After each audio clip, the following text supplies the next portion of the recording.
Today, all films make use of special effects, and most use elements of performance capture to digitally create characters and bring them to life. Tim Doubleday has been working in performance capture for over 12 years. During this time, he has worked on many exciting projects, from music videos and blockbuster feature films to groundbreaking video games. He has seen incredible developments in the industry over the last decade.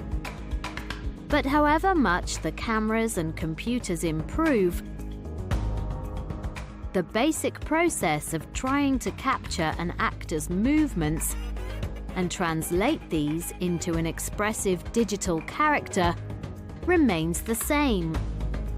And it's this process and its incredible results that Tim has always loved. So I got into the performance capture industry because I had a real passion in video games and in films. So from an early age, I always used to play video games, whether it be a Nintendo, or later years I moved on to personal computers, PC, gaming. I did a degree in animation at Bournemouth University, and there we studied not only animation, but also the more technical side of animation. At the time, motion capture wasn't really a thing, so it was more about studying programming and studying art and animation together. With his degree in animation and his love of video games, getting a job in the performance capture industry was a dream come true for Tim. So I really enjoy this field because it's always changing. The technology is always moving, so it moves really quickly and you always kind of have to keep up, and there's always new things to learn. Today, with the video games market booming around the world, the demand for high quantities of performance capture content is increasing all the time. So for a video game, maybe it might last 20 hours or even maybe 50 hours, whereas a film will only be 2 hours. And maybe within that 2 hours, there'll only be, I don't know, say 20 minutes of actual performance capture visible on screen. So performance capture is becoming a lot more common now in video games and in films especially. So as the demand's been there, the technology's improved and the costs come down as well.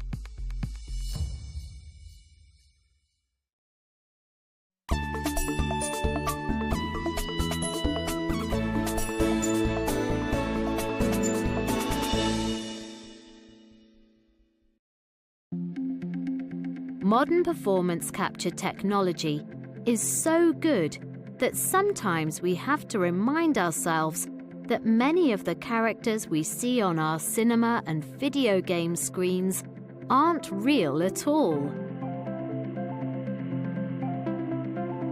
While the end results look incredibly realistic, the beginning of the process of creating them is less impressive and even a little comical. Today, Tim will be capturing some movements of Mike's body for the development of a computer game. Collecting the movements of a performer's body is also known as motion capture. And it's just one part of performance capture. The process starts in the studio full of special infrared cameras, which are all linked to a central computer. Because the cameras are recording movement in a 3D space, Tim's first job is to make sure that the computer understands exactly where each camera is. This is called system calibration. It is done using a strange T-shaped stick with 5 bright red lights. The stick is waved in front of the cameras. Each camera records the movement of the lights, and the computer collects that information.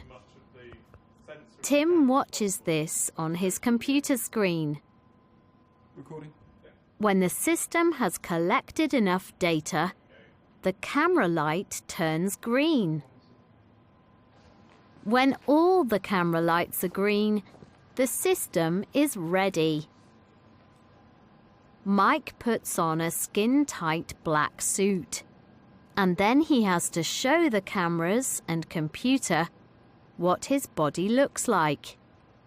So he needs to stretch and bend in all directions in front of the cameras, while the computer collects lots of information about how his body moves. This is called subject calibration. Now that the computer understands where the cameras are and what Mike's body looks like, the next stage can begin. Tim adds reflective markers to all the important points of Mike's body. Every joint that moves. It's important that the suit is very tight, because they're really trying to capture the movement of the skeleton, not the skin, so they don't want the markers to move from the joints. Once Mike is covered in markers, they are ready to start recording his movement. You just turn your arms upwards. The cameras capture information from each of the markers as Mike moves, and the computer processes it all. The movements create the digital character on screen, and the data is recorded for use in the development of the computer game.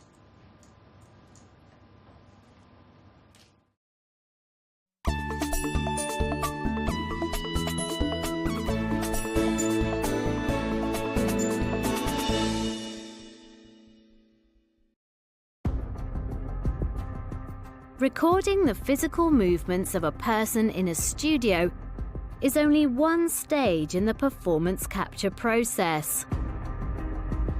Away from the cameras and the lights, behind the scenes, more time-consuming work begins. The computer programs that Tim works with are incredibly powerful.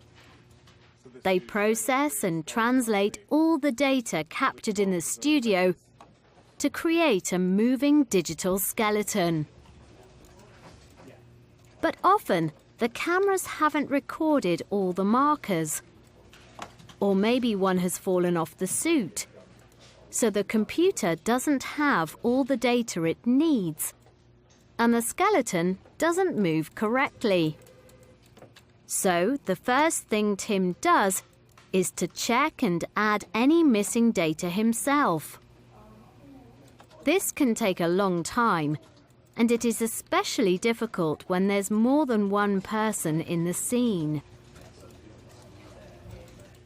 When all the data is correct and the skeletons are moving perfectly, Tim can cover them with a computer-generated skin, and they start to look more like bodies. From here, the work of computer technicians and animators will turn them into all kinds of characters and creatures in the world of the computer game or film. Of course, there are limits to creating digital characters using performance capture. You can have the most powerful computer in the world, but you are still limited by how the human body can move. However, the skill of many of the performers behind the digital characters is amazing. Often, they can move and bend themselves in unbelievable ways. And it's a physically demanding job, especially when they are working on developing characters for video games.